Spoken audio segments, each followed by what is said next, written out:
돌이켜보면 모든 비극은 평범한 얼굴을 하고 온다. 웃음으로 포장되고 다정함으로 치장되고 일상의 틈새로 스며든다. 마치 독이 단꿀에 섞이는 것처럼. 그날 밤 나는 그 진실과 마주했다. 강남의 한 호텔 로비에서. 금요일 밤 11시 7분. 평생 잊지 못할 그 시간. 또각. 내 구두 소리가 대리석 위를 긁었다. 한 걸음씩 다가갈 때마다 심장이 더 빨리 뛰었다. 손바닥에는 식은땀이 맺혔고 입술은 바짝 말랐다. 호텔 로비는 화려했다. 샹들리에 불빛이 바닥에 반사되어 온 세상이 반짝였다. 하지만 내 눈에는 그 모든 빛이 차갑기만 했다. 왜 하필 이런 곳이었을까? 우리가 신혼여행 갔던 호텔과 같은 체인. 같은 인테리어, 같은 향기, 같은 음악. 운명의 장난일까? 아니면 그들의 의도된 모독일까? 숨을 고르려 했지만 쉽지 않았다. 가슴속에서 뭔가가 휘젓고 있었다. 분노, 슬픔, 아니면 배신감? 아니다. 그보다 더 복잡한 감정이었다. 마치 내가 알던 세상이 통째로 무너지는 것 같은 그런 느낌. 3년 전 이곳과 비슷한 호텔에서 민우가 프러포즈했다. 무릎을 꿇고 반지를 내밀며 말했다. 평생 너만 사랑하겠다고. 그때 내가 흘린 눈물은 기쁨이었다. 지금 내 눈가에 맺힌 것은 뭐라고 불러야 할까? 그때였다. 엘리베이터 문이 열렸다. 시간이 멈췄다. 아니, 내가 멈췄다. 심장도, 호흡도, 생각도. 민우와 수아. 웃고 있었다. 너무 자연스럽게. 너무 행복해 보이게. 민우의 손은 수아의 허리를 감싸고 있었고, 수아는 민우의 팔에 자신의 손을 포개고 있었다. 그들 사이의 거리는 연인의 거리였다. 내가 민우와 함께 있을 때 우리 사이의 거리보다 훨씬 가까웠다. 그 순간 깨달았다. 이건 갑작스런 일이 아니었다. 우연히 만난 것도 실수로 가까워진 것도 아니었다. 그들의 자연스러운 몸짓, 서로를 바라보는 눈빛, 공기 중에 감도는 친밀함. 이 모든 것은 시간이 만든 것이었다. 오랜 시간. 내가 모르는 사이, 내가 믿고 있는 동안 쌓인 시간들. 수아가 자주 만나자고 했던 이유. 민우가 늦게 들어오는 날들. 그들이 우연히 마주쳤다던 수많은 날들. 다 계획이었구나. 다 의도였구나. 그들이 나를 봤다. 민우의 얼굴에서 미소가 사라졌다. 수아는 입을 가렸다. 그 순간의 그들 표정. 놀라움, 당황, 그리고 죄책감. 하지만 후회는 보이지 않았다. 미안함도 진짜가 아니었다. 들킨 것에 대한 당황일 뿐. 민우가 내 이름을 불렀다. 그 목소리에는 변명이 가득했다. 이건 오해야. 수아의 목소리. 3년간 내가 믿어왔던 그 목소리에서 거짓말의 냄새가 났다. 오해? 내 눈앞에서 벌어지고 있는 일이 오해라고? 그때 나는 결정했다. 말은 필요 없다고. 설명도, 변명도, 눈물도. 나는 천천히 왼손을 들어 올렸다. 결혼 반지가 로비의 불빛을 받아 반짝였다. 한때는 약속이었던 것, 한때는 사랑이었던 것, 한때는 미래였던 것. 이제는 그냥 차가운 금속 덩어리일 뿐. 반지를 빼는 동안 민우가 뭔가 말하려 했지만 나는 듣지 않았다. 그리고 힘껏 바닥에 던졌다. 쨍. 그 소리가 로비 전체에 울렸다. 마치 내 인생이 산산조각 나는 소리 같았다. 그날 밤, 다정한 얼굴은 산산이 부서졌다. 민우의 얼굴에서, 수아의 얼굴에서, 그리고 내 얼굴에서도.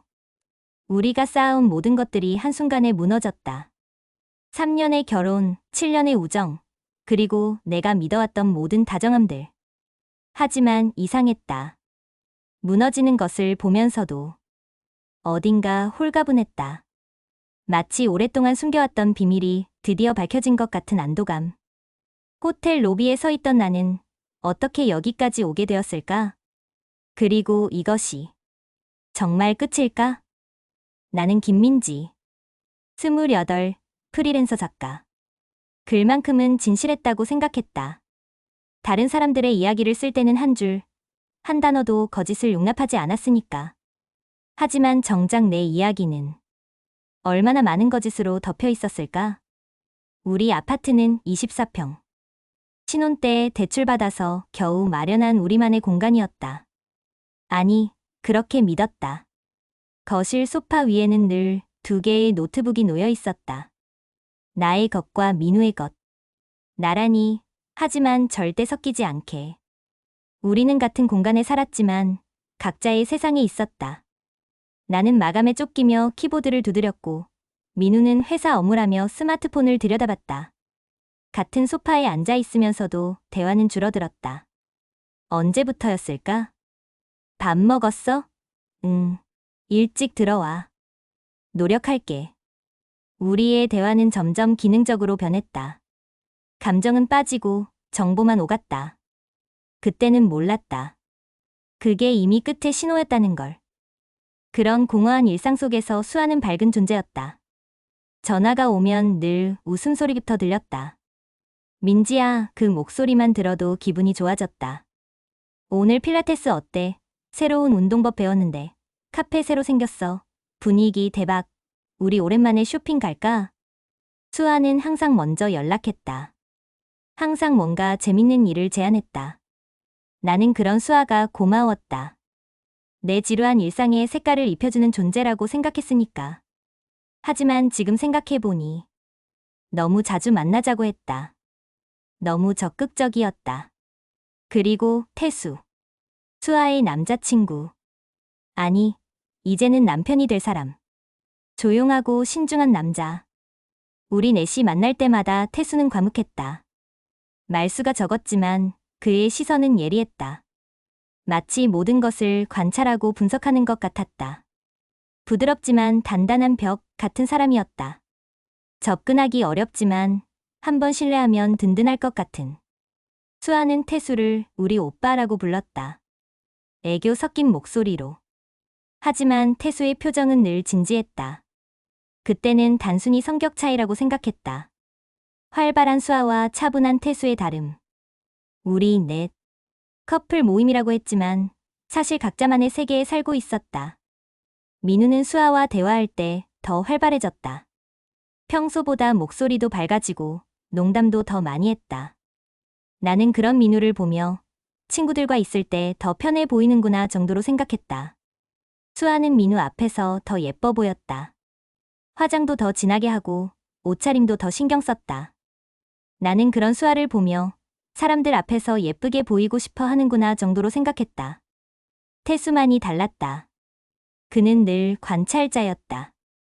웃지도 화내지도 않고 그저 지켜봤다. 지금 생각해보니 우리 넷은 4개의 섬이었다. 서로 가까이 있는 것 같지만 실제로는 각자만의 바다에 떠 있었다. 민우와 수아는 같은 바다에 있었고 나와 태수는 우리도 모르게 같은 외로움에 있었던 것 같다. 아니, 어쩌면 태수는 알고 있었을지도 모른다. 그의 조용한 시선 속에는 이미 진실이 있었을지도. 그래서 그렇게 과묵했던 걸까? 그래서 항상 벽을 치고 있었던 걸까? 우리 넷은 4개의 섬이었다. 그리고 그 섬들 사이에서 폭풍이 일고 있었다. 나만 모르고 있었을 뿐. 여름이었다. 수아가 제안했다. 우리 넷이서 펜션 여행 어때?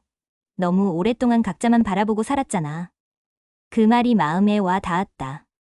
정말로 우리는 각자만의 세상에 갇혀 살고 있었으니까. 민우는 처음에 망설였다. 요즘 프로젝트가 바빠서. 하지만 수아가 오빠도 휴식이 필요해 라고 하자 금세 마음을 바꿨다. 이상했다. 내가 같은 말을 해도 나중에라고 하던 민우가. 강원도 어느 펜션. 계곡이 바로 앞에 있고 바비큐장이 딸린 곳이었다. 수아가 찾았다고 했다. 인스타에서 봤는데 너무 예쁘더라. 차에서 내리자마자 들린 것은 물소리였다. 쿨쿨 흘러가는 계곡물 소리. 새 소리. 바람에 흔들리는 나무집 소리. 우와, 진짜 좋다 수아가 소리쳤다. 팔을 벌려 바람을 맞으며. 민우도 웃었다. 오랜만에 보는 진짜 웃음이었다. 역시 수아가 고른 곳이야. 센스 있어. 나는 그냥 고개만 끄덕였다. 예쁘긴 했다. 하지만 뭔가 어색했다. 태수는 짐을 들고 있으면서도 주변을 살폈다. 마치 이곳의 모든 것을 기억해두려는 것처럼. 우리는 각자 다른 시간에 와 있는 것 같았다. 같은 공간, 다른 시간. 점심 먹고 계곡으로 나갔다. 7월의 뜨거운 햇살 아래 계곡물은 차갑고 맑았다.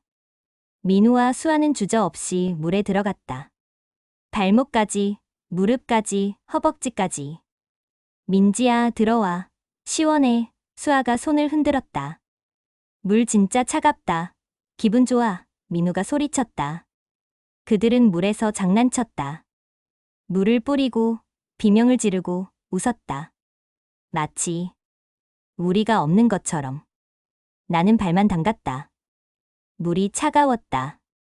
아니, 내 마음이 차가웠을지도.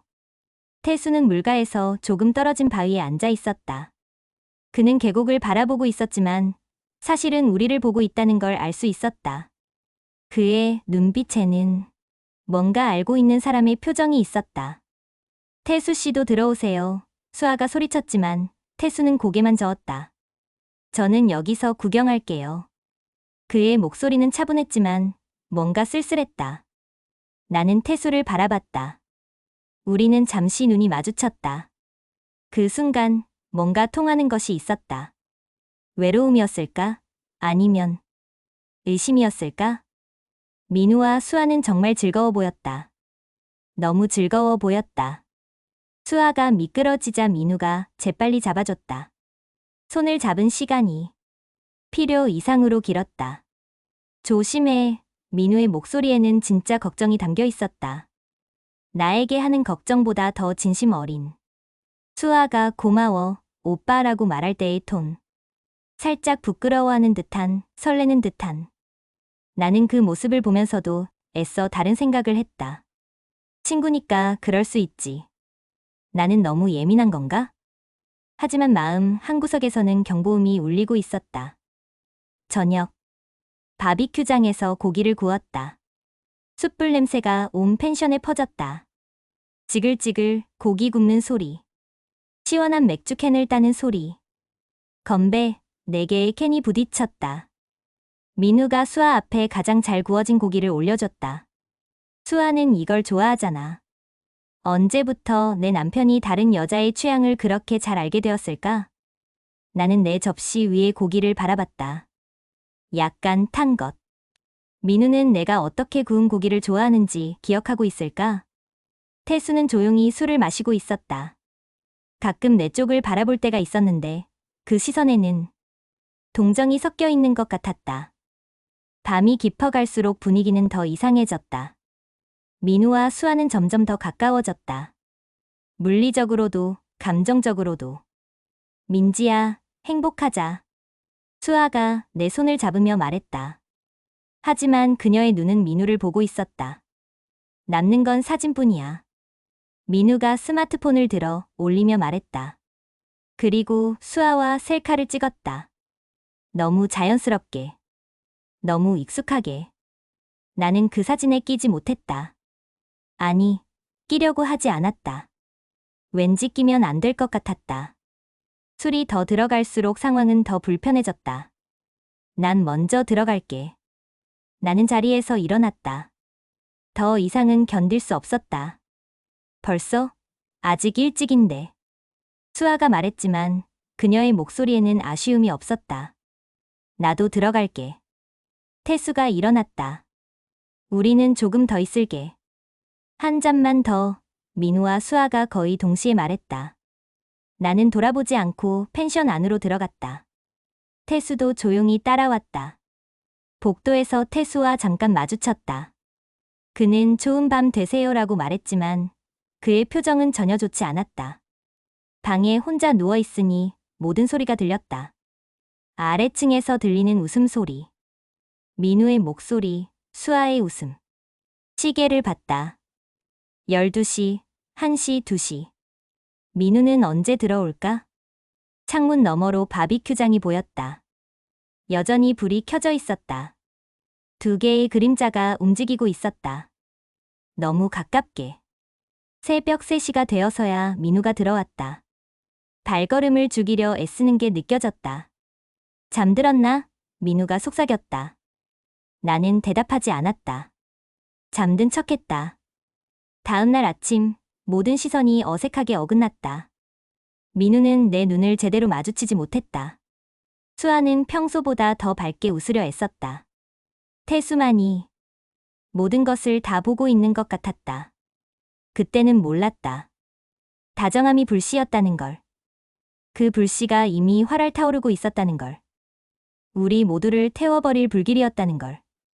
돌이켜보면 변화는 소음 없이 온다. 민우의 휴대폰이 언제부터 뒤집혀 있었을까? 처음엔 별거 아니라 생각했다. 누구나 가끔 그럴 수 있으니까. 하지만 매일, 정확히 매일 뒤집혀 있었다. 마치 누군가 볼까 봐 두려워하는 것처럼. 오늘 몇 시에 와? 모르겠어. 늦을 것 같아. 대화가 점점 짧아졌다. 예전엔 하루 종일 있었던 일들을 쏟아내던 민우였다. 점심 메뉴부터 상사 험담까지 별것 아닌 일상까지 나누고 싶어 했던. 그런데 언제부터인가 그냥 별일 없어. 피곤해만 반복했다. 퇴근 시간도 달라졌다. 6시 반이면 집에 오던 사람이 8시, 9시, 때론 10시가 넘어서야 돌아왔다. 회식이야. 야근. 팀장이 붙잡아서. 핑계는 그럴듯했다. 하지만 핑계가 너무 완벽하면 그것도 이상하다. 수아의 전화도 줄었다. 일주일에 서너 번씩 걸려오던 전화가 2주일에 한 번, 한 달에 2번으로 줄었다.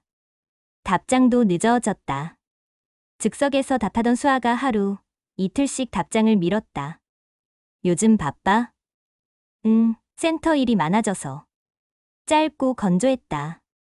예전에 수아는 민지야, 있잖아로 시작해서 자신의 일상을 주절주절 늘어놓던 사람이었다. 손님 얘기, 직원 얘기, 새로 들어온 기구 얘기까지. 그런데 지금은 질문에만 답할 뿐이었다. 어느 날 밤 SNS를 뒤적이다가 민우 회사 동료의 회식 사진을 봤다. 테이블에 둘러앉은 얼굴들. 하나하나 확인했다. 민우가 없었다. 그날도 회식이라고 했는데. 가슴이 쿵 내려앉았다. 민지 끝나면 들어와. 문자를 보냈다. 읽은 표시는 즉시 떴다. 하지만 답장은 없었다. 1시간, 2시간, 3시간. 읽고도 답하지 않는다는 건 답할 수 없는 상황이라는 뜻이다. 12시가 넘어 들어온 민우는 피곤하다며 바로 씻으러 들어갔다. 보통이라면 오늘 뭐 했어? 라고 물어보던 사람이었다. 그날은 묻지 않았다. 묻고 싶지 않은 듯 했다. 오해일까, 직감일까? 여자의 직감이라는 말을 믿지 않았다. 근거 없는 확신을 경계했다. 하지만 이건 직감이 아니라 관찰이었다. 변화한 패턴들, 어긋난 시간들, 사라진 관심들. 모든 게 한 방향을 가리키고 있었다. 불안은 이유를 찾는다. 아니, 이유가 있으니까 불안한 거다. 세탁을 위해 민우 바지 주머니를 뒤지는 건 새로운 일이 아니었다. 항상 했던 일이다. 동전, 영수증, 때로는 명함. 별것 아닌 것들. 그런데 그날 손끝에 걸린 영수증 한 장이 모든 걸 바꿨다. 강남 와인바 2207. 수아의 필라테스 센터 근처였다. 회식이라던 그 밤 민우는 거기 있었다. 수아의 동네에서. 밤 10시에. 영수증 한 장이 이유가 되었다. 그 영수증을 처음 봤을 때 시간이 멈춘 것 같았다. 강남 와인바 2207. 숫자들이 눈 앞에서 춤췄다. 22,000원. 그리 큰 금액은 아니었다. 하지만 중요한 건 금액이 아니라 시간이었다. 밤 10시 7분. 그리고 그 장소. 손이 떨렸다. 영수증을 다시 펼쳐보고 또 펼쳐보고. 혹시 잘못 읽었나 싶어서. 하지만 숫자는 변하지 않았다. 날짜도, 시간도, 장소도. 강남. 수아의 필라테스 센터에서 걸어서 5분 거리. 그날 밤을 떠올려 봤다. 민우는 8시쯤 회식 있다고 문자를 보냈다. 늦을 것 같으니까 먼저 자라고. 나는 초심이 와라고 답했다. 평범한 대화였다. 의심할 이유가 없었다. 하지만 회식이었다면 왜 강남에서? 민우 회사는 을지로다. 강남까지 가서 회식을 할 이유가 없었다. 더군다나 와인바에서 혼자, 영수증에는 메뉴가 하나뿐이었다. 와인 한 잔, 안주 하나. 회식치고는 너무 초라했다. 아니다. 이건 회식이 아니었다. 부엌 찬장에 영수증을 넣어두고 커피를 끓였다. 손이 계속 떨려서 컵을 제대로 잡을 수 없었다. 머릿속으로 퍼즐 조각들이 맞춰지기 시작했다. 수아의 차가운 목소리. 요즘 바빠서. 민우의 뒤집힌 휴대폰. 매일 빠짐없이. 줄어든 대화. 늦어진 퇴근. 읽고도 답하지 않는 문자들. 그리고 이 영수증. 거짓말의 증거. 가장 아팠던 건 배신감이 아니라 바보였다는 생각이었다. 얼마나 오랫동안 속았을까. 얼마나 많은 거짓말을 진실로 믿었을까. 회식, 야근, 피곤해. 모든 게 거짓말이었다면? 영수증을 다시 꺼내봤다. 종이는 이미 구겨져 있었다. 내가 너무 세게 쥐었나 보다. 하지만 글씨는 여전히 선명했다. 지워지지 않는 진실처럼. 핸드폰을 들었다가 다시 내려놨다. 민우에게 묻고 싶었다. 이게 뭐야? 왜 거짓말했어? 하지만 물으면 뭐가 달라질까? 변명을 들으면 더 화가 날 텐데. 거짓말을 또 들으면 더 상처받을 텐데. 그보다는 확실히 하는 게 낫겠다. 의심이 아니라 확신을. 추측이 아니라 증거를. 회식이라던 밤. 누군가의 데이트였구나. 이제 알아야 했다. 누구와 데이트했는지. 얼마나 오래된 일인지. 그리고 이게 끝인지, 시작인지. 확신이 필요했다. 내 두 눈으로. 차 안에 앉아있는 내가 우스웠다. 오후 7시 5분. 수아의 필라테스 센터 앞 골목.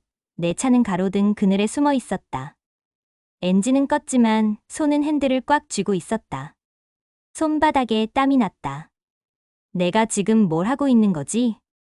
스토킹, 미행, 감시. 어떻게 부르든 추악한 일이었다. 하지만 멈출 수 없었다. 영수증 하나로는 부족했다. 확실한 걸 봐야 했다. 내 눈으로, 직접. 센터 문이 열렸다. 수아가 나왔다. 검은색 운동복, 헬스백 하나. 평소와 똑같은 모습이었다. 하지만 뭔가 달랐다. 걸음걸이가 가벼웠다. 평소보다 화장이 진했다. 운동 후인데도 입술이 반짝였다. 수아는 자신의 차로 향했다. 흰색 아반떼. 내가 여러 번 타본 차였다. 함께 쇼핑하러 갈 때, 맛집 탐방할 때. 그때는 조수석이 내 자리였다. 이제는 다른 누군가의 자리가 될 모양이었다. 수아, 차가 움직였다. 나도 따라 움직였다. 운전하면서도 계속 생각했다. 혹시 오해일 수도 있어. 혹시 정말 일 때문일 수도 있어. 마지막까지 희망을 놓고 싶지 않았다. 수아는 내 친구였으니까. 10년 넘게 알고 지낸 사이였으니까. 하지만 수아의 차는 센터 반대 방향으로 향했다. 집으로 가는 길이 아니었다. 강남 중심가로, 네온사인이 번쩍이는 그곳으로. 신호등에서 멈춰 설 때마다 가슴이 뛰었다. 들킬까봐? 아니다. 확인될까 봐였다. 의심이 사실이 될까봐. 수아 차가 한 건물 앞에서 멈췄다. 발렛 파킹 직원이 다가왔다. 호텔이었다. 그것도 제법 비싼 호텔. 내 차는 길 건너편 카페 앞에 세웠다. 다행히 창가 자리에서 호텔 입구가 훤히 보였다. 수아가 차에서 내렸다. 그리고 기다렸다. 누군가를 기다리고 있었다. 시계를 봤다. 7시 20분. 제발 아니길. 마음속으로 빌었다. 다른 누군가이길. 모르는 사람이길. 민우가 아니길. 하지만 현실은 기도를 들어주지 않았다. 7시 25분. 검은색 소나타가 호텔 앞에 섰다. 민우의 차였다. 번호판까지 외우고 있는 차. 결혼 선물로 함께 고른 차. 민우가 내렸다. 평소보다 옷을 신경 쓴 모습이었다. 셔츠도 다림질이 되어 있고 향수 냄새까지 풍길 것 같았다. 집에서 나갈 때는 그냥 평범한 회사원이었는데 지금은 데이트하러 나온 남자였다. 수아가 미소 지으며 다가갔다. 자연스럽게. 연습된 것처럼. 민우가 수아의 허리에 손을 올렸다. 그 순간 숨이 막혔다. 허리에 올린 손은 소유의 제스처였다. 친구 사이의 안부가 아니라 연인 사이의 친밀함이었다. 그 손이 수아의 허리 곡선을 따라 자연스럽게 움직이는 걸 보면서 이게 처음이 아니라는 걸 알았다. 몇 번, 아니 몇십 번 해본 동작이었다. 그리고 이마에 입맞춤. 짧고 가벼웠지만 그만큼 자연스러웠다. 인사치고는 너무 친밀하고 연인치고는 너무 조심스러운. 공개된 장소에서 할 수 있는 최대한의 애정 표현. 호텔 로비로 사라져가는 누. 그날은 일요일이었다. 대형 한정식집 룸. 양가 부모님들이 모두 오셨다. 민우 부모님, 내 부모님.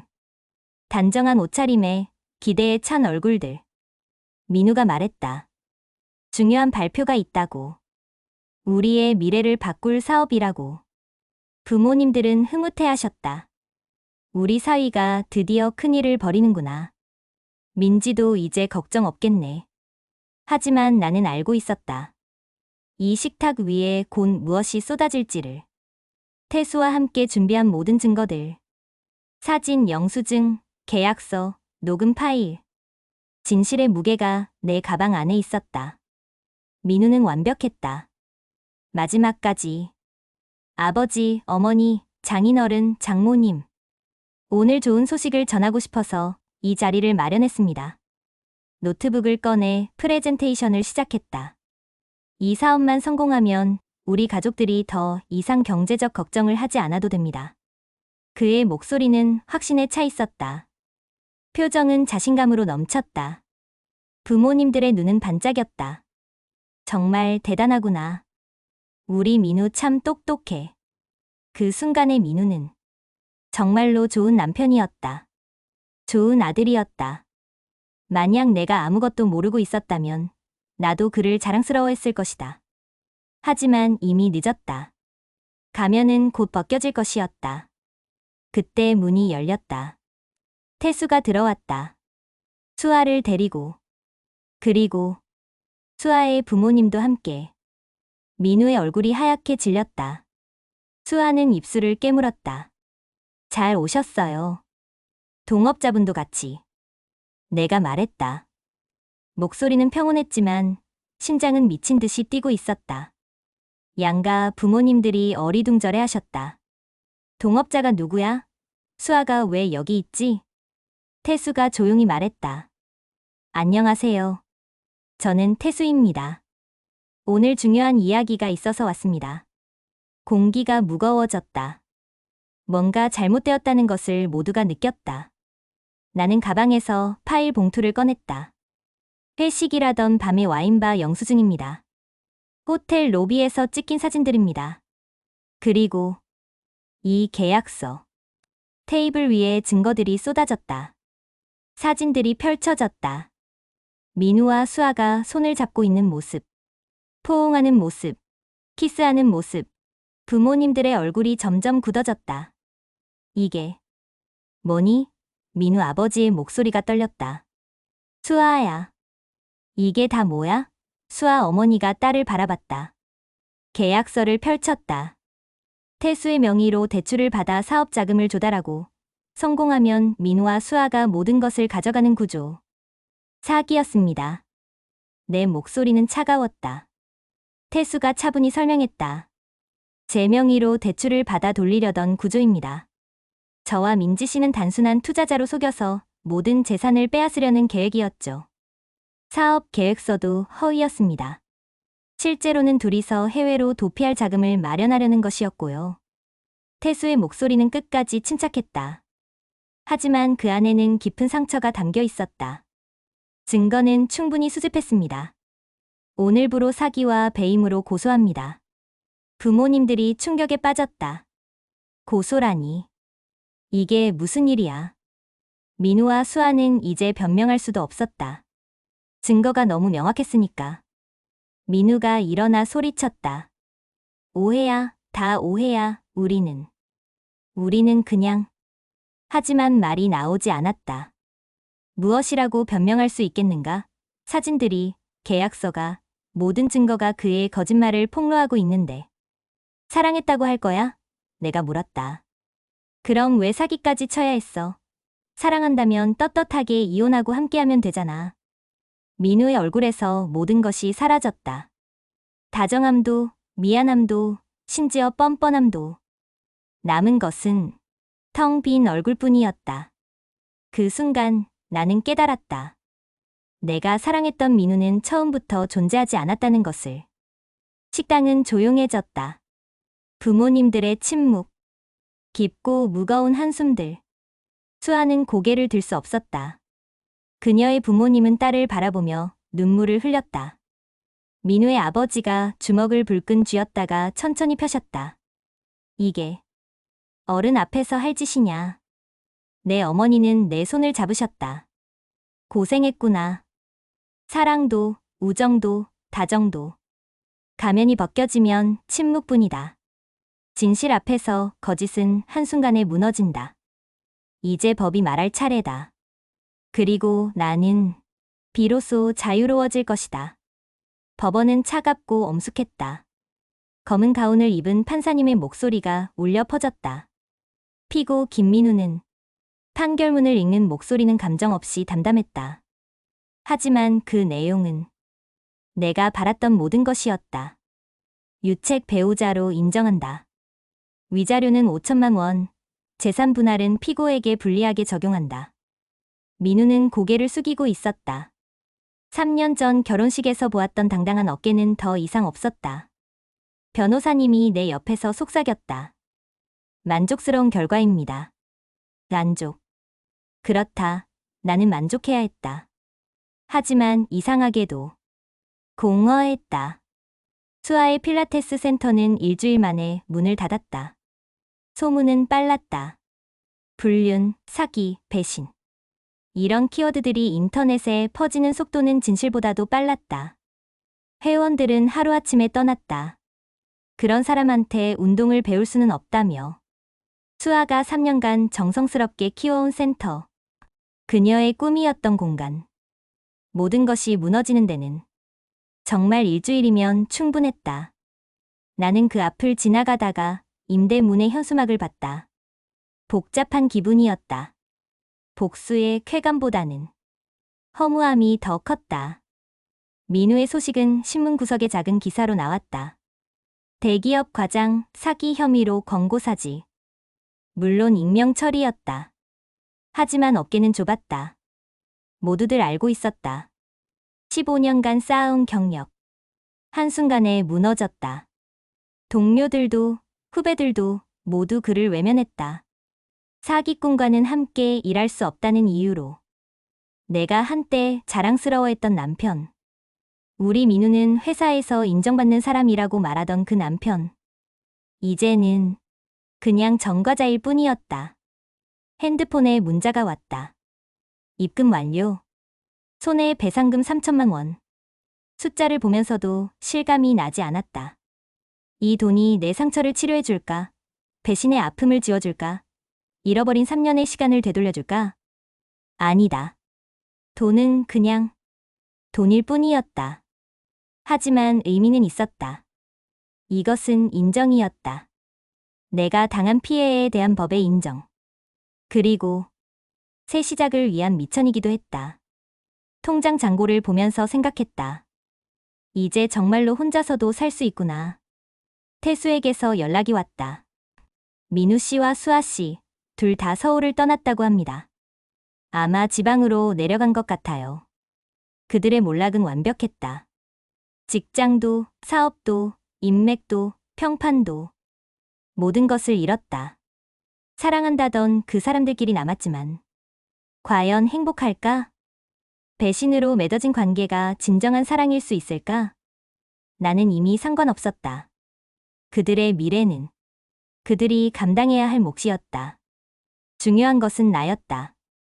나의 새로운 시작이었다. 몰락은 빠르고 회복은 느리다. 그들이 무너지는 데는 한 달이면 충분했다. 하지만 내가 다시 일어서는 데는 아마 더 오래 걸릴 것이다. 그래도 간다. 매일 아침 일어나고 커피를 마시고 글을 쓴다. 조금씩, 천천히, 하지만 확실하게. 상처는 아물고 있었다.